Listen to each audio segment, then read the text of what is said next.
les stagiaires sont amenés à faire des stages en entreprise, généralement un stage qui peut être de 4 à 6 semaines après chaque module.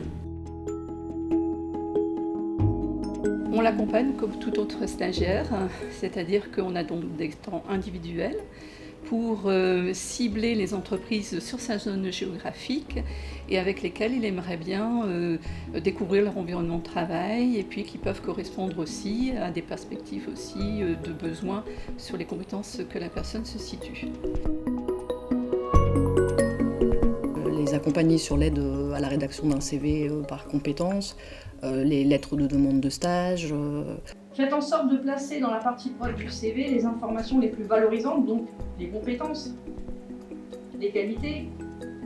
En atelier collectif, systématiquement, on prévoit, on anticipe pour pouvoir bénéficier de cette aide humaine d'un interprète.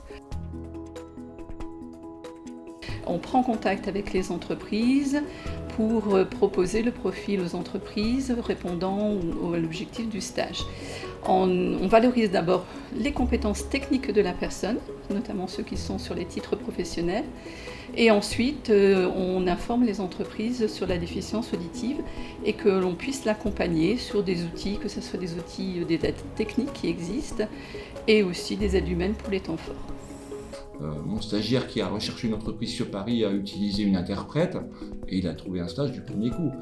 L'interprète ensuite a laissé la place à l'interface en début de stage pour que l'interface puisse préparer le personnel du garage à la présence d'une personne sourde. Faites attention, quand vous reculez une voiture, la personne ne va pas forcément entendre que la voiture est en train de reculer. Donc c'est tous des petits trucs comme ça que l'interface va apporter au niveau de l'entreprise.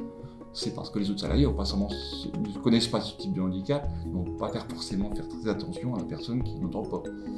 On peut faire des prévisites avec la personne pour la rassurer sur l'environnement de travail, mais aussi rassurer les équipes qui vont accueillir la personne pour faire une première connaissance et ensuite l'accompagner de l'intégration sur le poste au premier jour du stage jusqu'à la fin de sa période de stage avec des temps hebdomadaires à la fois de concertation avec le stagiaire sourd pour savoir comment s'est déroulée sa semaine, mais aussi avec le tuteur de l'entreprise. On incite aussi le stagiaire à utiliser Axéo pour lui, mais aussi pour la personne qui le reçoit.